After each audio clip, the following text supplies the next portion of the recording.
Welcome back to News Geelong.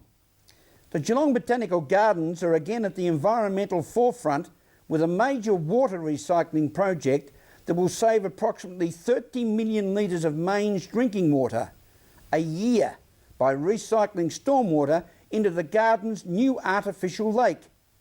Ian Nichols has the story. We're at Eastern Park, Geelong, and I'm standing in front of a gaping great hole, which will be an artificial lake. It's going to attract all kinds of flora and fauna, but more importantly, it's going to supply 90% of the water needed to keep this part of the world greener, including our beautiful botanic gardens. This project has been dual funded by the federal government and local council. The federal government kicking in just under $500,000 for this particular project.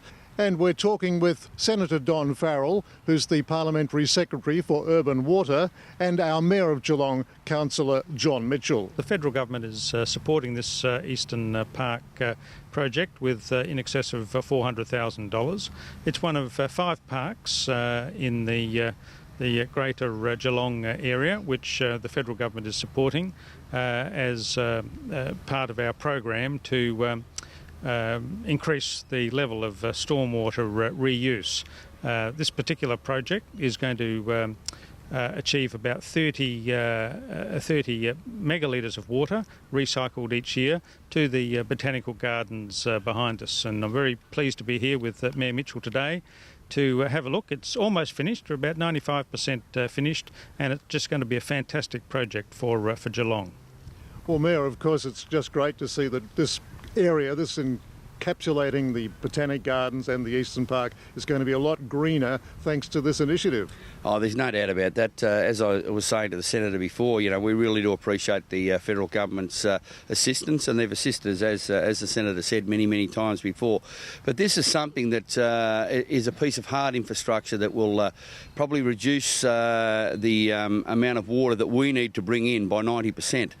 It'll pay itself off in 8 years. It won't only be aesthetically looking good, it'll be a beautiful wetland for the park, but it will continue to provide water for this area, and basically what it does is future-proof us against drought. So it's a great initiative.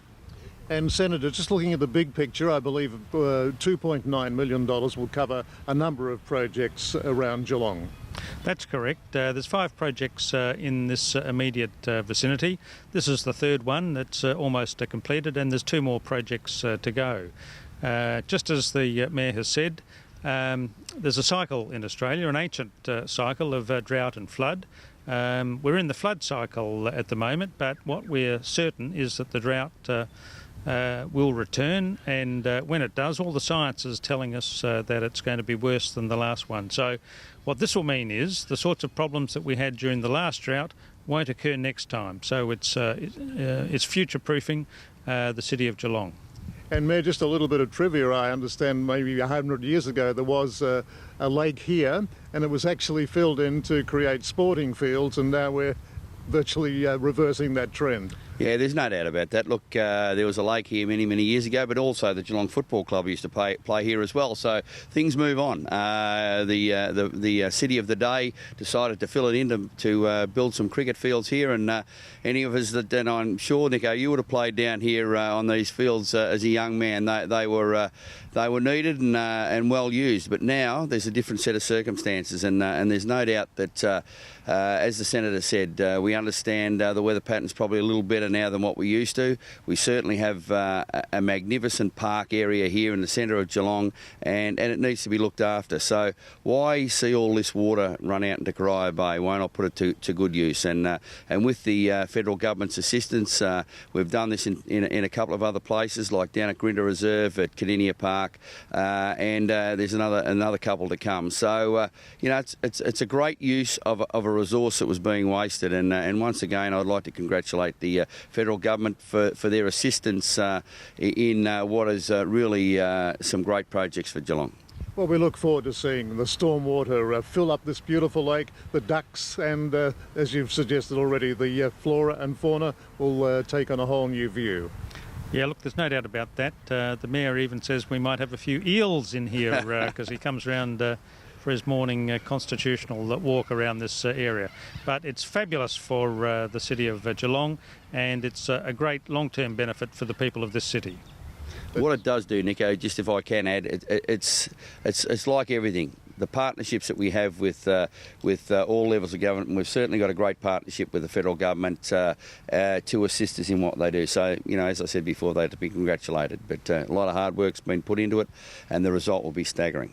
At the site of the new artificial lake in Eastern Park, Geelong, this is Ian Nichols for News Geelong. Thank you, Ian.